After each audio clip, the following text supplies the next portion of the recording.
My daughters humiliated me in public, and revenge came in the most unexpected way. My daughters looked at me with a contempt I never thought I would receive, and they spat words that, even today, still drill into my memory. Disappear with your filthy money. You're not our father. You never were. To us, you're just a stranger occupying a place that doesn't belong to you. Those phrases pierced through me like knives, but instead of begging for understanding, I did the opposite. I took a deep breath, contained my anger, and replied with the same coldness with which they treated me. I don't share my effort or my resources with strangers. The money I've earned with the sweat of my brow is only for my real children, not for those who deny me as part of their lives. My name is Leandro. I'm 42 years old, and this is the bitter story of how I tried, with all my strength, to build a home founded on love, dedication, and unconditional sacrifice. I dreamed of having a united family, where every detail, every action would show how much I was willing to give. But that dream turned into a nightmare, because what I received in return was not gratitude or affection, but a betrayal so painful and cruel that it tore away every last shred of hope. It all began 5 years ago, at a stage of my life when I thought I had everything under control. That was when I met Fernanda, a woman who impressed me from the very first moment with her strong character and mature beauty, but also with the way she faced life despite the wounds she carried. She didn't come alone. She was the mother of 2 teenage twins, Paula and Camila, who were barely 15 years old at the time. From the moment I saw them, I knew I wasn't just falling in love with a woman. I was consciously deciding to try to become part of a world already built, of a broken home I wanted to help repair. Fernanda gradually opened the doors of her life to me, but behind her smile, there was a pain she couldn't hide. In one of our first conversations, she told me about her past, and I noticed in her eyes a dimmed glow, the sadness of someone who had been hurt more times than she admitted. Her ex-husband, Ricardo, had been everything but a worthy partner. He was a man who never cared about his family's well-being, someone who preferred to live on empty promises rather than take responsibility. He didn't keep a steady job, barely made half-hearted attempts at finding work, and most of the time lived off Fernanda for everything, like a parasite. While she sacrificed endless hours to provide her daughters with the bare minimum, Ricardo squandered what little there was on personal whims, on useless things, never caring about what truly mattered. Over time, Fernanda grew tired of his selfishness, of the heavy burden of carrying alone a marriage that was already dead. She threw him out of the house with determination, even though that meant bearing the weight of raising 2 teenagers practically on her own. That's when she decided to put an end to that nightmare with a divorce that not only gave her freedom, but also a new chance to dream again. When I met her, Fernanda was a solitary warrior. She worked double shifts at a store, barely had time to rest, and yet somehow managed to pay the rent and make sure Paula and Camila had food on the table. I, on the other hand, came from a very different path. I had worked hard from a young age, trained as a civil engineer, and, thanks to my discipline, I had a good job, my own house, and enough savings to live a comfortable life. The difference between her world and mine was huge, but far from pushing me away, it inspired me to want to do something bigger, to give Fernanda and her daughters the stability they so badly needed. I didn't just fall in love with her as a woman. Inside me was also born a deep longing to become the father figure Paula and Camila never had, even though they weren't my blood. I dreamed that one day they would see me as true support, someone present, someone who would never abandon them. With that conviction, I set out to win not only Fernanda's heart, but also her daughters. I was certain that with patience, love, and consistency, I would earn a place in their hearts. After a year of knowing each other, with my hopes intact and the dream of a different future, Fernanda and I decided to get married. Our wedding was simple, but for me it meant the beginning of a dream. We didn't need luxury to feel that we were building something special. On the day of the ceremony, I remember how the church was decorated with white flowers and candles illuminating the main aisle.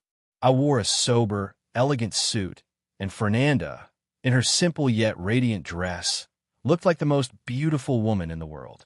It wasn't a massive wedding, but every glance, every word was filled with hope. However, among all those present, there were two faces I will never forget, Paula and Camila's. The twins, who were already 16 years old, sat at the back of the church, watching me with an expression I found impossible to decipher. Their serious faces didn't show joy or anger. They were simply impenetrable, distant, as if the ceremony had nothing to do with them. I kept telling myself it was normal, that they were teenagers, that maybe they needed time to accept that a new man was stepping into a place that still belonged to their biological father. As I exchanged vows with Fernanda, I caught sight of Paula looking away and Camila playing with her phone, showing no interest at all in what was happening. Despite that, I tried to convince myself it was just part of their stage in life, that typical teenage rebellion. I tried not to give it too much importance. Though deep inside, I felt those cold looks were a warning that the road to earning their trust would not be easy. That same night, after the wedding, Fernanda spoke to me with honesty. She took my hand and, in an almost pleading tone, told me, "Leandro, my daughters still feel a lot of affection for their father. Ricardo visits them on weekends, and even though he doesn't give them a single penny, they idolize him. You have to understand, I'm asking you to be patient."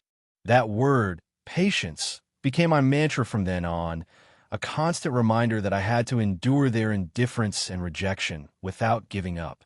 I repeated to myself that the best way to win Paula and Camila's hearts would be to show them, day after day, that they could count on me, that I would be a pillar in their lives, even if at first they didn't accept me. I was determined to give them what they had never had: stability, love, and presence.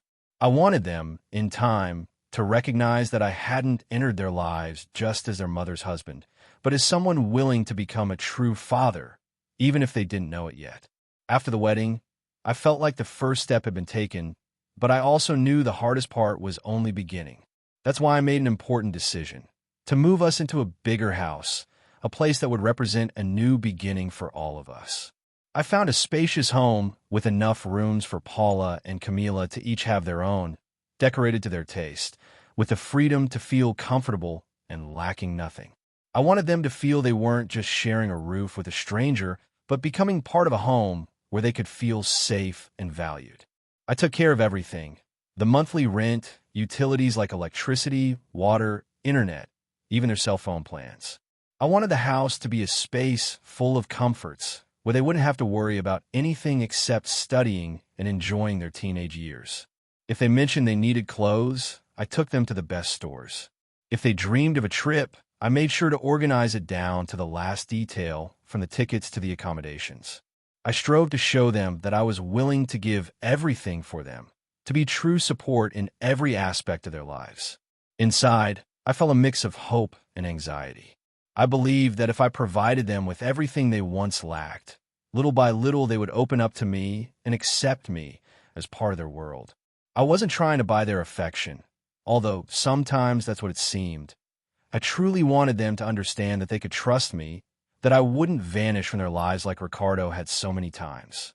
At first, it seemed like I was making progress. Paula and Camila used, without hesitation, the credit cards I had given them with a generous limit. They bought whatever they wanted, and sometimes even offered me a fleeting smile that filled me with hope. But that small display of affection never turned into anything deeper.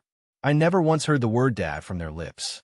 To them, I was always Leandro, and in the worst moments, simply mom's husband. On the other hand, when they talked about Ricardo, the man who hadn't contributed a single cent to support them since the divorce, they did so with a special sparkle in their eyes. They called him their real dad, the fun one, the best one, the one who could make any moment a party. Every time they mentioned him, I felt a knot in my stomach consuming me, but I swallowed it in silence. I didn't want them to see my pain, so I kept clinging to that word Fernanda had repeated to me so many times: patience. I convinced myself that with the passing years, my consistency and gestures would eventually break down the invisible wall the twins had built against me. It was a bottomless pit, but I was willing to keep filling it, even if it cost me everything. Time went by, and with it, my hope that things would get better. Every day, I told myself that patience would be rewarded, that sooner or later Paula and Camila would notice everything I did for them and acknowledge me, even in the smallest way, as someone important in their lives. But the reality turned out to be completely different. The years slipped through my fingers like water, and my efforts seemed to vanish into a bottomless abyss. Every gift, every trip, every detail disappeared as if it had never existed. What I longed for was simple: a heartfelt thank you, a spontaneous hug, a sincere word of affection. But what I always received instead was indifference. I remember the family trips I organized with so much enthusiasm. I paid for every cent myself, convinced that sharing experiences together would bring us closer. But even in those moments, Paula and Camila remained distant. They spent all their time glued to their phones, taking pictures, texting friends, or worse, comparing every experience with me against their biological father. There was always a comment that pierced me. Dad would make this more fun.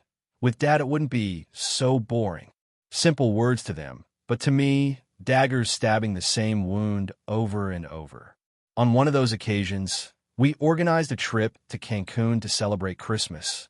I had invested months preparing everything: plane tickets, a beachfront hotel, special dinners, and activities so they could enjoy themselves to the fullest. I was convinced that this trip would be unforgettable, an opportunity to strengthen bonds and show them they could rely on me. But what I received was the exact opposite. During one of the dinners at the resort, Camila looked straight into my eyes and, without blinking, threw words at me that cut deep. "I wish Dad were here. He would know how to make everything fun." I froze. Fernanda, who was sitting next to me, lowered her gaze without saying a word, as if that comment hadn't surprised her. I, on the other hand, felt something inside me quietly shatter. I kept up appearances, pretending it didn't hurt, but that night, alone in the room, I broke down. It wasn't the first time they had compared me to Ricardo, but it was the moment I finally realized that no matter what I did, for them it would never be enough. Still, I kept trying. I bought them the latest electronic devices, flat-screen TVs for their rooms, designer clothes from the best boutiques. I gave them credit cards with generous limits, so they could buy whatever they wanted. I thought that even if I couldn't reach their hearts with gestures, they could at least value the stability and well-being. At every family dinner, every movie outing, every attempt to connect, I faced the same wall. They made sure to remind me, with chilling coldness, that I was not their father. Paula, with her hard stare, often said things that froze my soul. "You're just Mom's husband."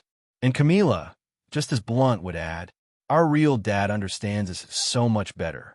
I endured it in silence, holding on to the naive belief that one day they would change their minds. Fernanda, in those moments, would whisper words that sounded like comfort. "Leandro, you're a wonderful man. One day they'll understand. Just give them time." And I, foolishly in love, clung to that illusion. But deep down, year after year, that hope crumbled like a wall collapsing brick by brick. 4 years passed in the same way. Failed attempts to bond, gestures that seemed to vanish into thin air. And although disappointment was eating me alive inside, I still clung to the idea that there was one last chance to change everything. That chance came the day Paula and Camila turned 20. They were no longer those rebellious teenagers, but their attitude toward me hadn't changed. Distant, cold, marked by an invisible barrier I could never cross. To them, I was still the outsider, the man who paid the bills, who financed the trips, who solved their material problems. Nothing more. I was ultimately just a provider.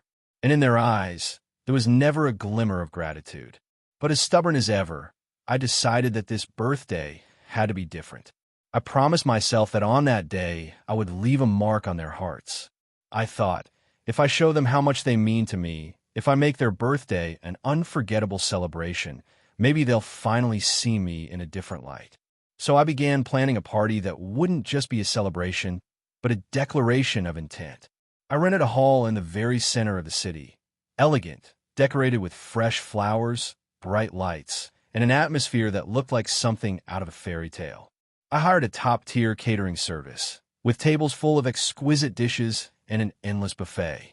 I brought in a professional DJ ready to light up the dance floor with the best music and even set up a dessert table that caught everyone's attention the moment they walked in. But I didn't stop there. I wanted the experience to be unique, as if Paula and Camila were queens for a day. That's why I rented a limousine to pick them up from home so that when they arrived at the venue, they could enjoy the moment as if the entire world revolved around them. I also had designer dresses made, one for each of them, tailored to their measurements with details meant to highlight their beauty. I spared no expense because my goal was clear: to make them understand, at least once in their lives, how much I was willing to do for them. On the night of the birthday, I put on my best suit. As I adjusted my tie in front of the mirror, I whispered to myself, "Today is the day, Leandro. Today, after so many years of effort, they're going to look at you differently. Today you'll finally earn that place you've been searching for in their lives." Fernanda was just as excited as I was. She helped me with the final details, making sure nothing was missing, that everything was perfect. She hugged me and said sweetly, "Love, this is perfect. My daughters will be so happy." Her words filled me with hope, as if I really was about to witness a change. For the first time in a long while, I believed all the sacrifices might finally be worth it. When the limousine arrived at the house and I saw Paula and Camila step out wearing the dresses I had made for them, I felt a lump in my throat. They looked radiant, like two grown women in all their splendor. For the first time in a long time, I felt something close to happiness. On the way to the venue, I listened to their laughter, watched them taking selfies, and sharing messages on their phones. And then something happened that gave me hope again. "Thank you, Leandro," Camila said with a smile, looking at me through the rearview mirror. Paula, nodding, added, "Yeah, this is amazing." My heart jumped. I felt that maybe, finally, after so many years of effort, things were about to change. The hall was prepared just as I had dreamed. As soon as we arrived, Paula and Camila stepped out of the limousine like celebrities, with all the guests watching and applauding. Their friends greeted them with screams of excitement. Their cousins hugged them, and even Fernanda's grandparents were there, proud to see the twins as grown women. The decorations shone brightly. Warm lights lit up the room. Flowers filled the air with a soft fragrance, and the DJ's music brought energy to the entire place. For a moment, I felt satisfied. I walked through the hall, watching everyone enjoy themselves, tasting the food, laughing, dancing. The twins seemed happy, and I tried to memorize every smile I saw on their faces, the smiles I had longed for all those years. It felt like, for once, the wall between us was starting to crumble, even if just a little. Then came the cake. Everyone gathered around Paula and Camila. We sang happy birthday, and the candles were blown out amid applause and cheers.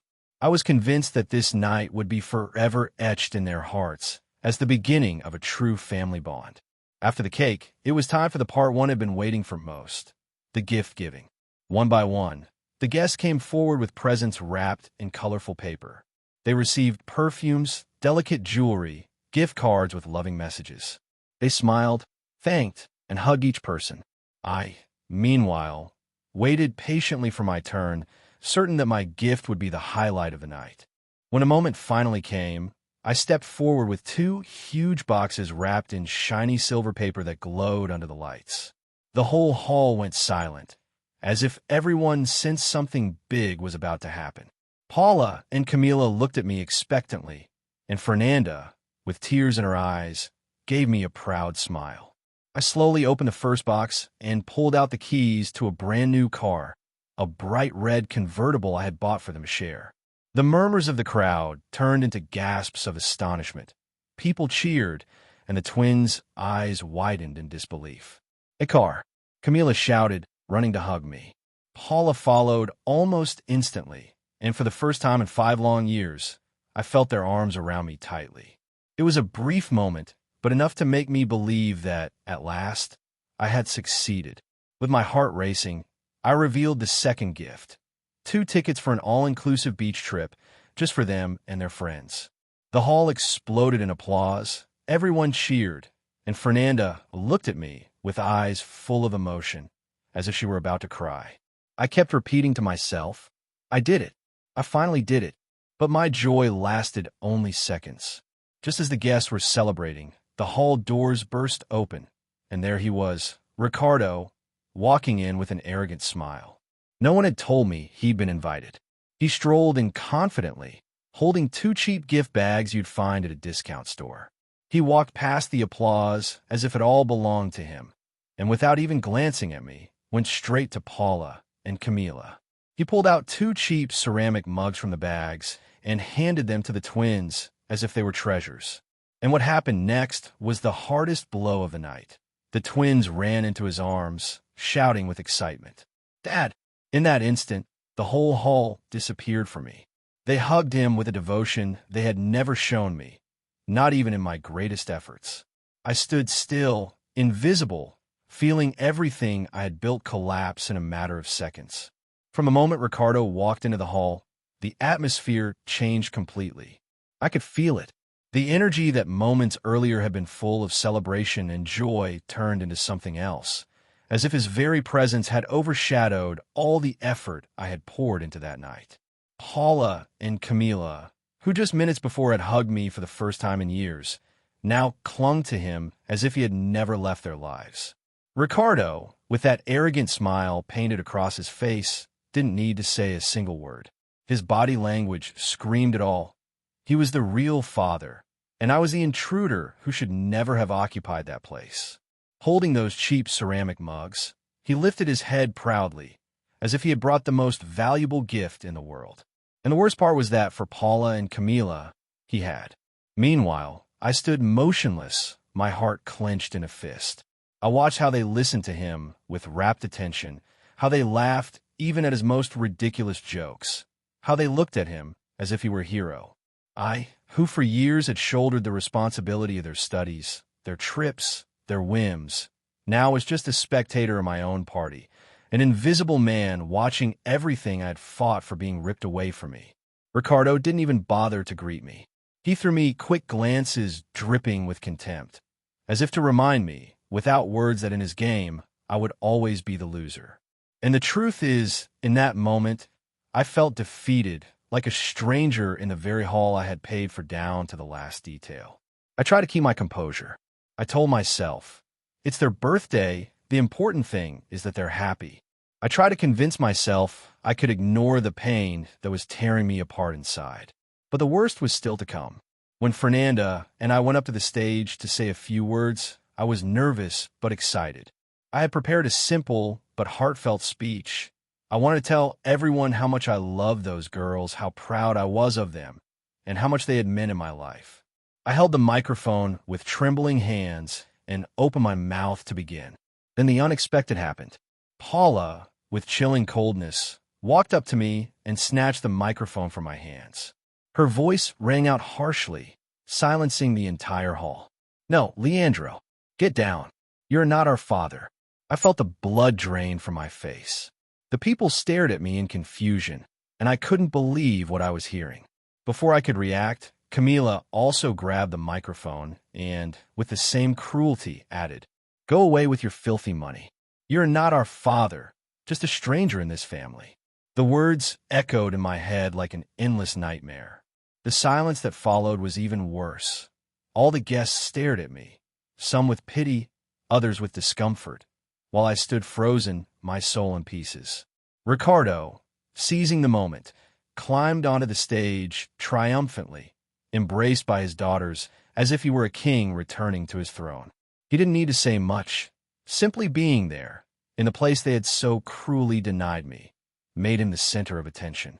I, on the other hand, stepped down from the stage, humiliated, feeling every stare like a knife stabbing my back. Fernanda remained silent. She didn't say a single word in my defense, not even a gesture to show she supported me. She just lowered her head, as if accepting that this humiliation was something I had to endure. And at that moment, I understood I had lost everything. Not only Paula and Camila, but also the woman I thought would stand by me in my hardest moments. After that moment of public humiliation, I felt the ground open beneath my feet. It wasn't just what Paula and Camila had said, but the way they had said it, with that calculated coldness, with that conviction that I meant nothing. Their voices still echoed in my head. "You're not our father, just a stranger." Words that ripped away any illusion I still held in my heart. Ricardo, with the victorious smile of someone who thinks he's won a battle, stayed on stage receiving hugs and applause. I stepped down slowly, as if I were carrying tons of shame on my shoulders, with the eyes of all the guests burning through me. Some whispered, others simply avoided looking me in the eye. The truth was that, at that moment, I had become a shadow of my own party, an unwanted guest at the celebration I had organized myself. I walked to the table where the gifts were piled, picked up the keys to the car I had given them minutes earlier with so much excitement, and left the hall without looking back. The noise of music and laughter trailed behind me, while my world crumbled in silence. When I got into the red convertible, the first thing I saw were the tickets for the trip I had bought for them, carefully placed in the glove compartment. I held them in my hands and, with suppressed rage, tore them into pieces until they were nothing but shreds, which I threw out the window. No more gifts, no more sacrifices, no more wasted illusions. That was my sentence. I drove home with my heart in tatters. The whole way, my mind replayed the last 5 years of my life.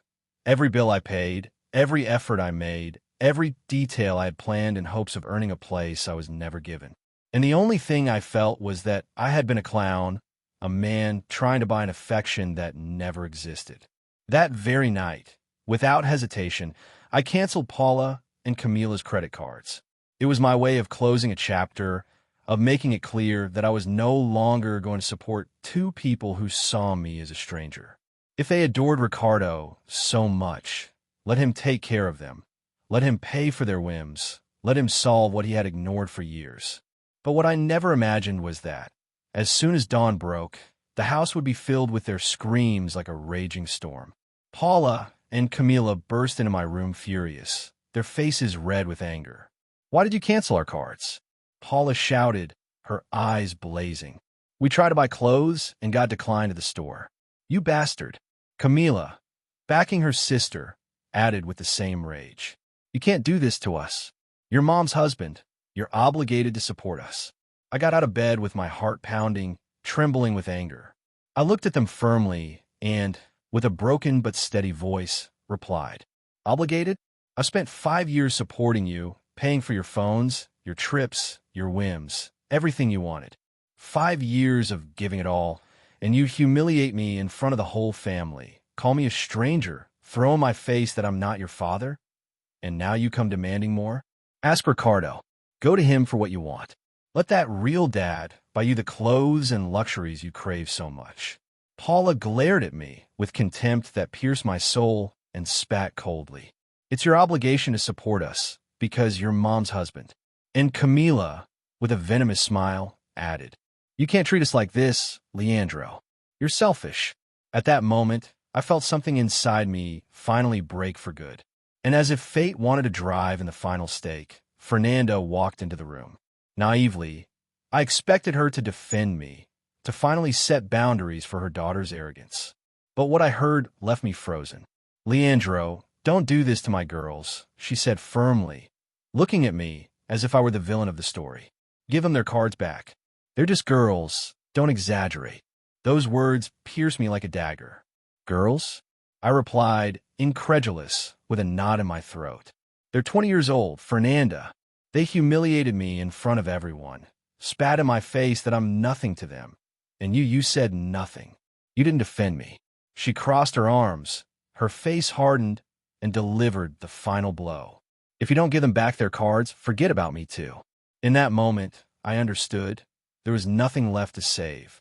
Paula and Camila looked at me with mocking smiles, as if they had won the battle, as if they knew they would always get away with it. But this time, I wasn't going to give in. "Fine," I told them with a calmness that surprised even me. "If that's what you want, I'm leaving. But don't come looking for me when you need something, because I won't be there." I grabbed a suitcase, packed my most important belongings, and walked out of that house I had once dreamed of turning into a home. As I left, the twins shouted from the doorway, "You're nobody, we don't need you." I settled into a small house on the outskirts of the city. It wasn't luxurious, one bedroom, a modest living room, and a barely used kitchen. But at least it was mine, and more importantly, it was a place where no one could humiliate me again. The first few days were hell. Loneliness weighed on me like a hammer, striking over and over. I went to bed asking myself, why was I so blind? Why did I give so much to a family that never wanted me? Nights were worse. I would wake up drenched in sweat, hearing Paula and Camila's voices echoing in my head. Get lost with your filthy money. You're not our father, just a stranger. Each memory was a dagger stabbing me, blending rage, sadness, and unbearable pain. As the days went by, I began to realize that loneliness, though painful, could also become a refuge. I threw myself back into my work as a civil engineer, dedicating endless hours to projects I had once neglected while trying to maintain a home that never valued me. I walked through the streets of that humble neighborhood, trying to find in routine something that would calm the storm inside me. But the truth was that no matter how hard I tried, I couldn't escape the betrayal. Every time I closed my eyes, I relived that scene at the party hall. Paula and Camila clinging to Ricardo with devotion, while I was expelled from their lives with words that still burned like glowing embers. And what hurt me the most wasn't their attitude. It was Fernanda's silence. That silence was the final stab, the confirmation that I had been alone for a long time, even if I had refused to see it. The nights became endless. I would lie down and sleep never came. Instead, memories haunted me. The times I had paid for their schooling, the trips I had organized with so much hope, the gifts I had given expecting just a small gesture of gratitude. All of that, reduced to ashes in a matter of minutes. I kept asking myself over and over, what more could I have done? What mistake did I make for them to hate me so much? And yet, something began to shift. Little by little, that burning rage consuming me started transforming into a strange calm, as if I were finally letting go of a burden that had never been mine to carry. For the first time in years, I didn't have to answer to anyone, didn't have to pay other people's bills, didn't have to indulge whims that weren't mine. For the first time, I was living for myself. 2 weeks after I had left, my phone began ringing insistently. The name on the screen made me grit my teeth. Fernanda. I hesitated to answer. Part of me wanted to ignore the call, but another part, that still held a shred of what I had once felt for her, pushed me to slide my finger and pick up. On the other end, I heard her broken voice, a tone unlike the strong woman I had met years before. Leandro, please, we need your help. The rent is overdue. The bills are piling up. We can't pay for electricity or water. Nothing. Paula and Camila are desperate. I beg you, help us. Her words sent a chill down my spine, but not from compassion, from contained fury. I closed my eyes, took a deep breath, and responded with a coldness that even surprised me. Help you? Why don't you ask Ricardo? He's their father, isn't he? Let him support them. Let him take responsibility. Fernanda, nearly in tears, insisted. Leandro, don't be cruel. You know Ricardo has nothing. He doesn't work. He doesn't contribute. You're the only one who can help us. I beg you, do it for what we once had, for the love we once shared. I let out a bitter laugh, a dry chuckle I barely recognized as my own. Cruel? Me? After everything I did for you. 5 years, Fernanda. 5 years giving you my money, my time, my heart. And all I got was humiliation. Your daughters called me a stranger, threw me out of their birthday, as if I were an intruder, and you didn't lift a finger to defend me. And now you come asking for help. No, Fernanda. It's over. She tried again, her voice breaking more with each word. Don't do it for me. Do it for them. My daughters are suffering. They have nothing. Please, give back their cards, or at least give us something to get through this. My answer was dry, final like a door slamming shut. I already gave too much. Let Ricardo take care of it. Let him buy them phones. Let him pay the rent. I'm not anyone's bank anymore. And without giving her another chance to beg, I hung up. Not only that, I blocked her number.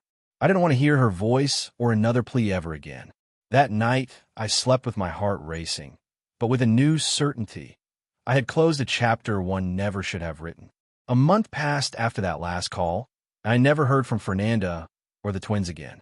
The silence was absolute, as if they had vanished from my life the same way I had decided to erase them from mine. But news finds its way eventually, because the truth always manages to surface. An acquaintance we had in common told me what had happened. Fernanda and the twins had been evicted from the house I had spent years working so hard to maintain. The landlord, tired of empty promises of payment, refused to wait any longer and threw them out without compassion. From a spacious and comfortable home, they were forced into a small apartment in a poor neighborhood. Damp walls, a single narrow bathroom, and barely enough space for 3 people. The image played vividly in my mind. Paula and Camila, used to the comforts and luxuries I had given them, now sharing a cramped room, fighting over who would use the shower first, enduring the suffocating heat of a place where an old fan barely worked. Fernanda, exhausted, working double shifts at a neighborhood cafe, serving coffee and cleaning tables, just to scrape together enough coins to keep that makeshift shelter afloat. The twins also had to face a reality they had never imagined. They found jobs at a supermarket, earning just enough to survive. They went from having unlimited credit cards to counting every bill, comparing prices on store shelves, realizing that life gives nothing for free. Their complaints and whims turned into fatigue, frustration, and the bitter certainty that the comfort they once enjoyed had disappeared forever. For a moment, I confess, I felt a flicker of sadness. Not for Fernanda or her daughters, but for myself, for the memory of the dream I once had of becoming part of that family. It was as if, deep down, I mourned the failure of what could have been but never was. But that sadness didn't last long. Soon it turned into something else, a cold, almost cruel satisfaction, because the truth was finally surfacing. Ricardo, the man they had defended so much, the father they had exalted as a hero, didn't lift a single finger to help them.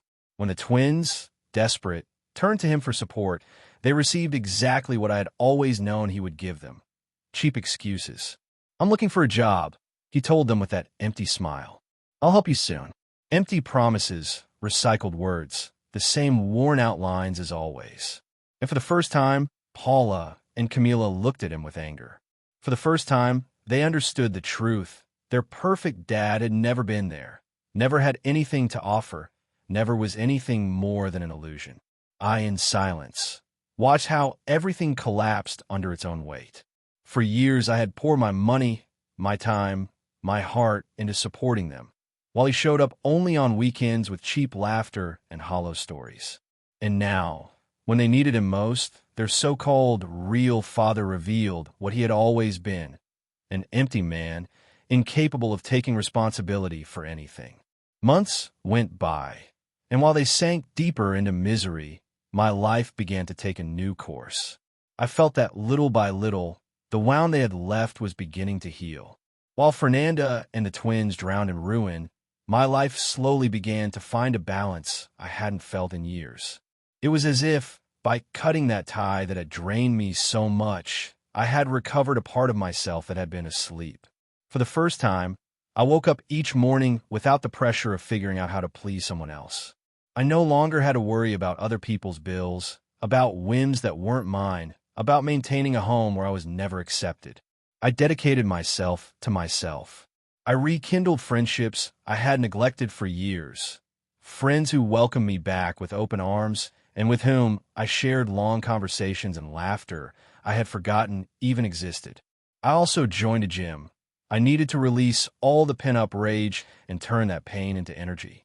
Each workout became silent therapy, a reminder that I still had the strength to keep moving forward. Little by little, I began to enjoy the simplest things: a walk in the park, a quiet morning coffee, reading a good book without interruptions. And it was in the middle of this stage of reconstruction that someone unexpected appeared in my life: Laura. Laura was unlike anyone I had ever known. She had a contagious laugh that could light up any room, and a way of looking at me that made me feel truly seen and valued. She didn't need luxuries or gifts to show interest. A sincere conversation was enough for me to feel like I was worth something. With her, I rediscovered something I had long forgotten: That love isn't about sacrificing yourself until you're empty, but about sharing, about building together. My house, though small and simple, turned into a refuge of peace. Every night I came home, I felt a relief I had never known in that other house full of screams, reproaches, and contempt. Here, in this modest space, I could be myself. No masks, no imposed obligations, no constant fear of not being enough. But peace never lasts long when the past insists on coming back. Fernanda began to look for me again. At first it was through messages sent by acquaintances, then emails I ignored without reading. And one day, she went even further. She showed up at the door of my office. I saw her walk in, eyes red and voice broken, visibly worn down by life. She was no longer the confident woman I had once met, but someone defeated by circumstances. She looked straight at me and, in an almost pleading tone, said, "Leandro, please. We have nothing. My daughters work, but what they earn isn't enough. We live in a horrible place. We barely eat. I beg you, help us." For a second, I admit, I felt a stir in my chest. Not for her, not for the twins, but because in her face I saw a shadow of the woman I had once loved. But that feeling quickly faded. I looked at her calmly and answered firmly, "No, Fernanda, you made your choice. You chose your daughters over me. You chose not to defend me when I needed you most. Now, let Ricardo help. Let him pay your bills. Let him give you what you always boasted only he could give. I'm no longer part of your life." With that, I stood up from my desk and turned my back without looking at her again. It was the first time in a long time that I felt in complete control of my destiny. And I finally understood that those three people, Fernanda, Paula, and Camila, had lost not only the man who supported them for years, but someone who had truly tried to love them as family. Now they carried the weight of their own regret. I, on the other hand, was at peace. At last I was free. Time, which so often had been my enemy, began to turn into my ally. Every day that passed without Fernanda and her daughters in my life was a reminder that I had made the right decision. I no longer carried the burden of imposed obligations or the pressure of trying to fill a void that had never belonged to me. And although memories return now and then, they no longer had the power they once did. I thought about Paula and Camila, about how they had looked at me with contempt, about how they had expelled me from their world with words I would never forget. But instead of rage, what I felt now was indifference. They had chosen to idolize an absent man, to despise the one who was present, and now they were paying the price for their choices. Life has strange ways of showing justice, and I didn't need to do anything more. Time itself was putting the pieces back where they belonged. Fernanda, too, was paying her share. She, who once asked me for patience, who made me promise to wait until her daughters accepted me, did nothing when they humiliated me in front of the whole family. She chose to stay silent. She chose to look the other way. And now she was the one begging for help, watching her world collapse with no one to lend a hand. I, on the other hand, had found a new beginning. Laura reminded me every day that I deserved more, that love should not feel like a burden, but like a refuge. With her, I understood that I didn't need yelling or reproaches to feel accompanied. My house, once a symbol of loneliness, was now filled with laughter, with light-hearted conversations, with genuine companionship. It was like being born again, as if life were giving me a second chance I had no intention of wasting. Meanwhile, Fernanda, Paula, and Camila were left with nothing. They lost the man who had supported them for 5 years, the one who tried to be a father without being one by blood, the one who placed their dreams above his own. They let him go as if he were worthless, and now they had to face the echo of their own contempt. I, for the first time in a very long time, could say it with certainty. I was at peace. The rage, the sadness, the pain, they had all transformed into freedom. I had freed myself from a role I should never have taken on, from a battle I was never going to win, from a fight that only drained me. Today, I am Leandro, a 42-year-old man who learned the hard way that no matter how much you try, you can't force anyone to love you. And while it hurts, it's also a lesson that liberates. Because when you understand that your worth doesn't depend on anyone else's validation, you discover that you always had what you needed, yourself. Now I walk with my head held high, without looking back.